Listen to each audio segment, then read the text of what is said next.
Welcome back to another episode of Vlogmas in the sewing room, and I want to start today by sharing everything about that dress that you can see in the back. That is the Lucca pattern that has recently been released by Schultz Apparel. I was a pattern tester for this dress and I really like it, so let me just put it on so I can tell you everything about the dress. And here it is, so here's the dress. I am pairing it with the Suki Bodysuit by Easy in Stitches. I have just cropped it at the waist because I didn't want, the bodysuit part. I hope that you can see the dress.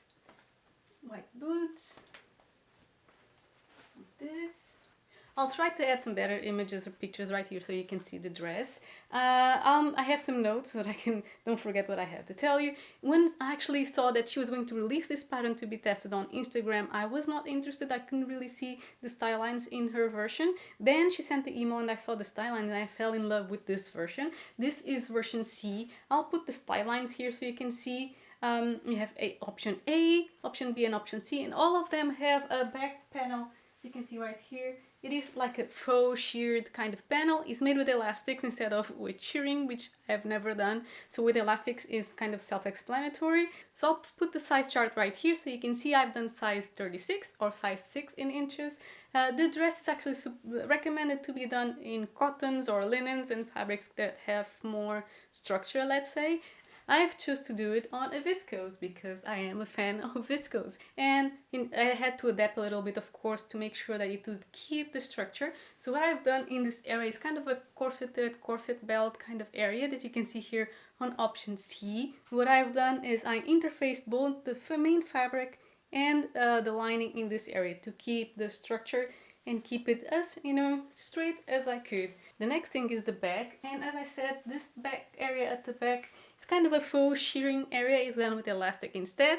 And when I was trying on the bodice as my first fitting, I thought that it seemed kind of loose, so I removed 3 centimeters from the recommended amount of the elastic, which ended up meaning that, if you can see, it is quite snug. I do like it being quite snug, but you might notice that it looks a little bit different from the test versions that the other people did, and that is why. The other thing that I've changed were the buttonholes. They were supposed to be done vertically, but because mine is so snug, I was afraid that they would be pulled open, so I decided to do them horizontally instead. I'll try to show you some imagery. We can see the trim that I've added right here. I really like it. My initial plan was to add it all around this area of the neck, going down the back. But when I did it to these 2 panels, it was so much work and I was like, maybe that's enough. So honestly, if I look at the pattern option A and option C, the bodice is so different that I think they could be 2 different patterns. So I think there is quite good value for money. It is now on discount, not affiliated in any way, shape or form, but I'll link it down below in case you're interested. And for a limited time, I think it's coming with an extra pattern that basically looks like this shirt, but the edges are supposed to be finished with the lettuce hem. So if you're interested, just check it out and see if that's something for you.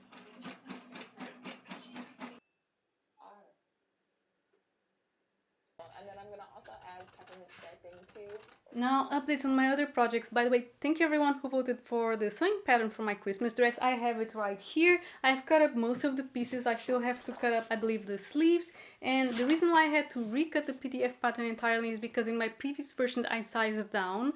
And even though it was okay, I really think that this pattern needs a certain amount of ease. Mostly if I go for the button-up version, because otherwise the buttons will be pulled open. So I am recutting the pattern entirely. And you guys also chose the fabric, and it was like most of you guys wanted this one. I hope you can see it in the image. Hopefully this is the one that has the golden dots. I really think it will be very nice, really Christmassy, and hopefully I can get the pattern completely assembled and the fabric cut tomorrow so I can start sewing along this week. Fingers crossed. On my previous episode, I unboxed quite a few fabrics, and between them I had some silk that I mentioned I wanted to do some pillowcases, but this is not silk. I wanted to do first a tester version. I'm really happy that I did, by the way. And this is some polyester satin. So if you choose a soft and quite drapey polyester satin, I have to say that it still looks quite luxurious. I have tested this on a pillow and it looks really nice, and I'm happy that I did this one because I'll try to show an image. I really messed up the measurements somehow for the part that is supposed to be hiding the pillow on the inside. I'm not sure how I did it so long, but I've already corrected the measurements and I'm ready to cut into the silk fabric, and hopefully I don't do any mistake and I get it cut correctly because I only have that little amount of fabric. So my goal is to get the silk completely cut today, hopefully sewn as well, but if not I can sew it tomorrow, but at least get it cut today because I really want to get this project done this weekend. Knowledgeable but understandable. I think it works, so I would like to try and get that out tomorrow, fingers crossed. It will be some point tomorrow. You will be. So guys, I have already cut the pillowcases. Here they are. I just don't know what I did when I ordered the fabric. I ordered 1m20 when I needed 1m40. I did check my order. So I ordered 20 centimeters less than what I needed to cut it the way that I wanted to cut. Luckily, from the fabric that I had left, I was able to change the pattern and cut 2 extra pieces that I'll need to sew together, and that gives me the amount that I need. I just hope that it doesn't look kind of sloppy when I sew it back together.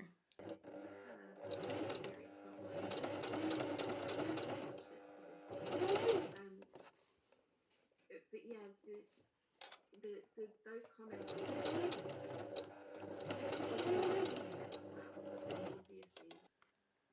So guys, just an update, it is now Sunday afternoon. I slept for most of the morning and then came back to finish this. Both pillowcases are completely sewn. I still need to serge the edges. I did add some interfacing to the seam allowances to make sure that they wouldn't bunch while sewing. That made my life a lot easier. That's what I did in the tester that I did first, and that's I thought it was a good idea to add it. I also added some vinyl that I cut with my Cricut so that the person who does receive them knows that they are 100% silk. And I'm doing now scrunchies. These two are satin because I'm so afraid to cut into the silk that even for the scrunchies I'm doing some testers first because I haven't actually sewn scrunchies in a while. I really like to add some nice tags like this one. So yeah, and now I need to cut into the actual silk to do the scrunchies and hopefully I'll finish everything today. Well, I'm back. It is now Tuesday. I did finish everything on Sunday just on time. Monday I did deliver everything because I had to go to the office and this is going to be a chaotic week. So I'm wearing this dress again. I remember that I started the video with the dress, so I wanted to end it with this dress as well. I still couldn't start my Christmas dress, but well, if I don't have time during the week, we'll start on Saturday. Well, but now it's finally time to end this vlog so I can finally edit it and put it up for you guys. So I hope you're having a lovely week and I see you on my next episode. Happy crafting!